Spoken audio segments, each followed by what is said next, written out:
नौजवान युवा सरकारी नौकरी की इतनी लगन और मेहनत से करता है। सालों साल कमरे में बंद रहकर युवा तैयारी करते हैं।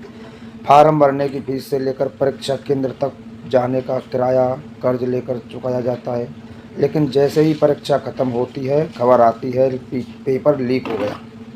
ऐसा लगता है जैसे सरकारें नौकरी देने के लिए नहीं बल्कि युवाओं को सिर्फ उम्मीद के पिंजरे में कैद रखने के लिए परीक्षाएं करवाती हैं। पेपर लीक होने होने पर अब कोई हादसा नहीं बल्कि एक तयशुदा बिजनेस मॉडल बन चुका है। अगर थक हार कर युवा प्राइवेट नौकरी की तरफ जाए, अगर जैसे मान के चलो सरकारी नौकरी नहीं लगती है और प्राइवेट कंपनियों में अगर जाता है तो वहाँ डिग्रियों की कीमत सब्जी मंडी के भाव जैसे हो जाती है। जैसे 15-20 हज़ार रुपये में कंपनियां 12-12 घंटे काम करवाती हैं। इस पर ना तो कोई नेता ना कोई सरकार उनकी सुनती है।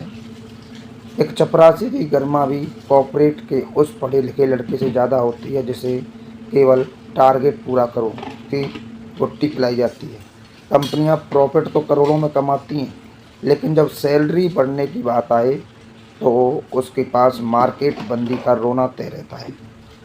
अब जैसे कोई नेता प्राइवेट कंपनी में सैलरी बढ़ाने या उसके शोषण पर बात नहीं करता। इसके पीछे की कड़वी हकीकत यह है कि बड़ी बड़ी कंपनियां और फैक्ट्रियां ही राजनीतिक पार्टियों को करोड़ों का चंदा देती हैं। कोई भी नेता उस हाथ को नहीं काटेगा जो उसे चुनावी फंड देता है। सरकारों को पता है कि जितनी ज़्यादा बेरोजगारी होगी, लोग उतने ही सस्ते में काम करने को तैयार रहेंगे। अगर युवाओं की जेब भरी होगी तो वे सवाल पूछेंगे। खाली जेब वाला इंसान सिर्फ रोटी के जुगाड़ में उलझा रहता है, हक मांगने की हिम्मत नहीं कर पाता। आज का पढ़ा लिखा युवा उस मोड़ पर खड़ा है जहां उसे समझ नहीं आता कि वह अपनी डिग्री पर गर्व करे या उसे छुपा ले। सरकारें युवाओं को आत्मनिर्भर बनाने की सलाह देकर अपनी जिम्मेदारी से पल्ला झाड़ देती है और प्राइवेट कंपनियां मजबूरी का फ़ायदा उठाकर गुलाम बना देती हैं।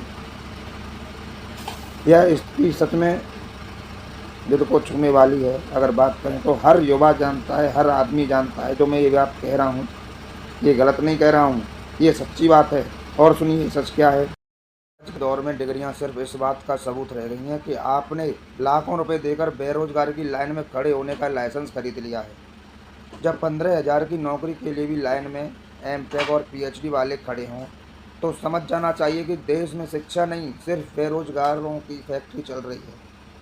पेपर लीक होना महज एक परीक्षा का रद्द होना नहीं है, बल्कि उस गरीब माँ बाप की उम्मीदों का कत्ल है जो पेट काट कर बच्चे को कोचिंग की फीस भरते हैं। ताज्जुब की बात यह है कि इस देश में बैंक से लेकर बैंक के लॉकर सुरक्षित हैं, नेताओं के बंगले सुरक्षित हैं, बस सुरक्षित नहीं है तो युवाओं के भविष्य का प्रश्न पत्र। प्राइवेट कंपनियां इंसान नहीं मशीन ढूंढती हैं जो बिना तेल कम सैलरी के 24 घंटे चल सके। 15,000 की नौकरी देकर वो आपके 24 घंटे खरीद लेती हैं। इसे नौकरी नहीं, सफ़ेद पोश गुलामी कहते हैं। वहाँ वीकेंड की छुट्टी का लालच देकर पूरे हफ्ते का खून चूसा जाता है। नेताओं के लिए युवा केवल चुनावी रैलियों की भीड़ और सोशल मीडिया की फौज है। वे आपके हाथ में झंडा थमा देते हैं लेकिन रोजगार की कलम नहीं, क्योंकि अगर युवा पढ़ लिख कर समझदार हो गया और उसकी जेब में पैसा आ गया तो वह धर्म और जाति के नाम पर लड़ना बंद कर देगा। और जिस दिन नफरत की दुकान बंद हो गई उस दिन राजनीतिक खुद ब खुद दम तोड़ देगी। इस कलयुग सिस्टम का सबसे बड़ा मजाक देखिए। स्कूल वाले फीस लेते हैं लाखों में, कंपनियां सैलरी देती हैं हज़ारों में और सरकारें वादे करती है करोड़ों। इस लाख, हज़ार और करोड़ों के फेर में आम आदमी का बच्चा सिर्फ राख बनकर रह जाता है। ये वो कड़वा सच है जिसे हर वो परिवार जी रहा है जिसके घर में एक पढ़ा लिखा बेरोजगार बेटा या बेटी है। आप इस पूरे खेल में सबसे बड़ी कमी कहाँ देखेंगे? सरकारों की नीयत में या हमारे समाज की चुप्पी में? ये कमेंट करके अवश्य बताओ।